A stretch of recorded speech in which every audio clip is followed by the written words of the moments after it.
Hello दोस्तों, हमारे YouTube channel air study IQ में आपका स्वागत है। हम लोग जो हिंदी क्लास सिलेबस चल रहा है उसमें हम लोग लेक्चर नंबर 4/2 आज इसको पढ़ाने जा रहे हैं। तो लेक्चर नंबर 4/2 हम लोग क्या क्या पढ़ाएंगे, देखिए हम लोग लेक्चर जो 3/2 हम लोग इसके पहले कर चुके हैं। 3/2 ठीक है, इसका मतलब आप नहीं समझ पाएंगे अभी आप, ठीक है। इसको हम बता दे रहे हैं। जैसे हमने हिंदी में हमने सिलेबस आपको बताया, तो सिलेबस में पाठ्यक्रम के अनुसार पहले जो पाठ्यक्रम में पहला जो चैप्टर है, ठीक है, तो वो उसके हिसाब से, इसके बाद दूसरा जो सिलेबस आया वर्णमाला, उसमें हम लोग पढ़ाया व्यंजन और स्वर और व्यंजन, ठीक है। तो व्यंजन का जो लेक्चर है ये 4/2 मतलब दूसरे चैप्टर का चौथा लेक्चर है, ठीक है। तो वहाँ पे हम लोग इसको डिस्कस करेंगे। तो इसमें अब देखिए हम लोग व्यंजन बता रहे थे, तो व्यंजन में क्या है, व्यंजन में हम लोग क्या करना है, व्यंजन में हम लोग पढ़ना है।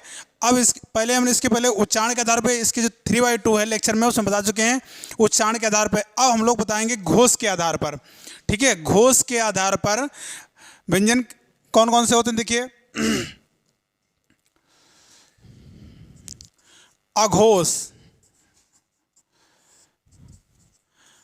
अघोष देखिए क्या होता है। अघोष, अघोष में देखिए क्या होता है, जिसमें जो वायु है, जो एयर जो अब निकल रही है, जो स्वर निकल रहा है, जो स्वर तंत्रियां हैं, वो जो जिसमें बोलने में रुकावट ना आए, मतलब बिना रुकावट के जो वर्ड यूज किए जाएंगे उनको बोलेंगे हम अघोष। क्या बोलेंगे? अघोष बोलेंगे, बिना रुकावट के।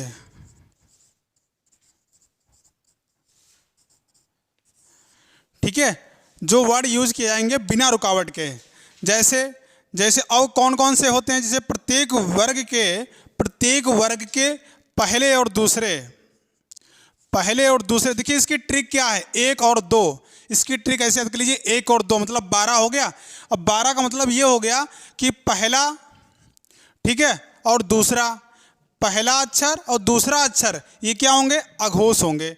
जैसे का और खा, ठीक है, का और खा ये क्या होंगे, अघोष होंगे, ठीक है। फिर दूसरी लाइन में जाओ, ठीक है, चा और छा ये क्या होंगे, ये अघोष होंगे, ठीक है। तो हमें ऐसे जो 5 पंक्ति हैं, उन पंक्तियों में हमें क्या करना है, हमें पहला और दूसरा अक्षर देखना है, का और खा, चा और छा, ठीक है। इसके वजह से क्या, टा और ठा, इसी प्रकार आएंगे। तो ये क्या हो जाएंगे, ये हो जाएंगे अघोष, ठीक है दोस्तों। इसके बाद हम लोग बात करें सघोष की, ठीक है।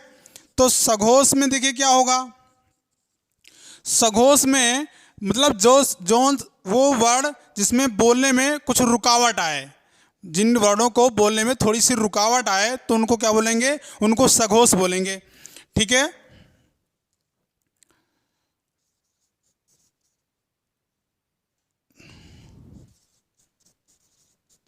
जो बोलने पर रुकावट उत्पन्न करें, ठीक है, तो उनको क्या बोलेंगे, सघोष बोलेंगे।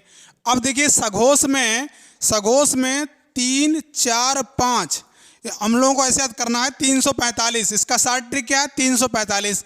तो इसका मतलब हो गया प्रत्येक पंक्ति का तीसरा, चौथा और पांचवा ये जो अक्षर होंगे, तीसरे, चौथे और पांचवें ये क्या होंगे, ये सघोष होंगे। क्या होंगे, सघोष होंगे। जैसे हम लोग बात करें तीसरा, चौथा और पांचवा, तो तीसरा, चौथा, पांचवा इसके आगे क्या आएगा, गा, घा और अड़ा, ठीक है। इसके आगे का और खा, इसके बाद गा, घा, अड़ा आएगा। तो इसका मतलब हो गया तीसरा, चौथा और पांचवा, ठीक है। तो ये वर्ड क्या होगा, ये क्या हो जाएंगे, ये सघोष हो जाएंगे, ठीक है। मतलब सघोष क्या हो जाएंगे, जिनके बोलने पर कुछ वायु में रुकावट आए। जैसे हम लोग बोलेंगे गा, ठीक है, तो इसमें जैसे जो का बोलते हैं, का में इस मतलब आराम से बोल सकते हैं बिना रुकावट के। जो गा है उसको हम लोग रुकावट के बोल रहे हैं, ठीक है, तो इनको बोलेंगे हम लोग सघोष। इसके बाद आता है अल्प प्राण।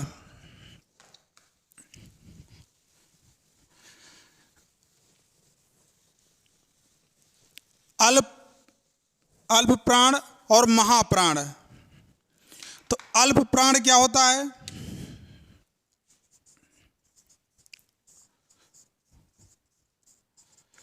जिनको बोलने पर कम वायु निकले, जिनको बोलने पर कम वायु निकले उसको बोलते हैं अल्प प्राण। क्या बोलते हैं? अल्प प्राण। जिनको बोलने पर, तो कौन कौन से अल्प प्राण होते हैं? अल्प प्राण होते हैं 1, 3, 5। मतलब प्रत्येक पंक्ति का, प्रत्येक वर्ग का जो पहला अक्षर, ठीक है, और तीसरा अक्षर और पांचवा अक्षर, ये क्या होते हैं? ये अल्प प्राण होते हैं। क्या होते हैं? अल्प प्राण होते हैं। जैसे कैसे? पहला, तो पंक्ति का पहला अक्षर क्या हो जाएगा? का, ठीक है। तीसरा क्या हो जाएगा? का, खा, तो क्या हो जाएगा? गा, ठीक है। पांचवा क्या हो जाएगा? घा, और इसके बाद अड़ा, ठीक है। तो ये क्या होते हैं? ये अल्प प्राण होते हैं। क्या होते हैं? अल्प प्राण होते हैं। मतलब पहला, तीसरा और पांचवा, ठीक है, वर्णमाला में पहला, तीसरा, मतलब प्रत्येक पंक्ति का, तो उसको बोलेंगे अल्प प्राण। इसके बाद आता है महाप्राण। महाप्राण, देखिए इसकी अल्प प्राण की जो संख्या होती है, कुल वर्णों की संख्या जो होती है वो 31 होती है। कुल संख्या जो होती है कितनी होती है? 31 होती है, ठीक है। इसके बाद में महाप्राण की बात करें तो इनको बोलने पर अधिक वायु की आवश्यकता पड़े।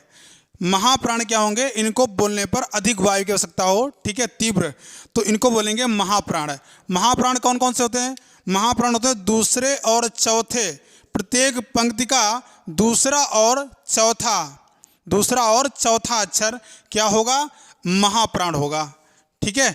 तो अब देखिए इनकी संख्या कुल जो होती है वो 15 होती है, ठीक है। जो महाप्राण की जो संख्या होती है वो 15 कुल संख्या होती है, ठीक है दोस्तों। तो यहाँ से आप समझ गए होंगे अघोष, सघोष, ठीक है, अल्प प्राण और महाप्राण क्या होते हैं, ठीक है। आपको समझ में आ गया होगा। तो ठीक है, आप हमारे चैनल को सब्सक्राइब करिए, लाइक करिए, शेयर करिए। जय हिंद, जय भारत दोस्तों।